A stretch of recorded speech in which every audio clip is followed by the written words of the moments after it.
Cinema అవకాశం రావాలి అంటే ఒక లక్ ఉండాలి. దాంతో పాటు అవును. అది మీరు కష్టం చెప్పింది కరెక్ట్. ఉండాలి. లక్ ఉండాలి. ఆ! మరి ఆ లక్ అనేది ఎంతవరకు ఫేవర్ చేస్తుందంటారు? ఎప్పుడైతే హార్డ్ వర్క్ చేసామో మనం, హ్మ్. లక్ అనేది ఫేవర్ చేస్తది అనుకుంటున్నాను నేనైతే. మరి మీకు ఆ లక్ అనేది వచ్చిందంటారా?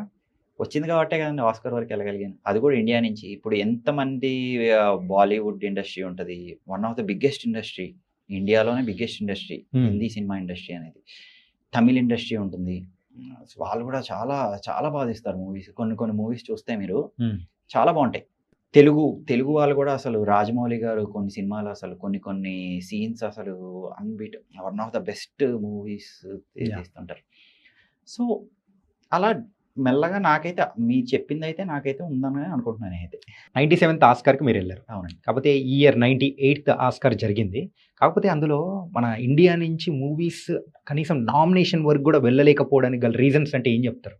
నామినేషన్ వరకు అయితే ఒక 1, 2 షార్ట్ ఫిల్మ్ కేటగిరీలో ఎళ్ళినియి అనుకుంటున్నాను నేను నామినేషన్ వరకు. అంటే నామినేషన్‌కెళ్ళాలంటే చెప్పాను కదా! కొన్ని థౌసండ్స్ ఆఫ్ మూవీస్ దాటుకొని నామినేషన్ వరకెళ్ళాలి. హ్మ్. ఒక 2 షార్ట్ ఫిల్మ్ కేటగిరీలోను యానిమేటెడ్ మూవీస్‌లోను ఒక ఒక ఎళ్ళిందనుకుంటున్నాను.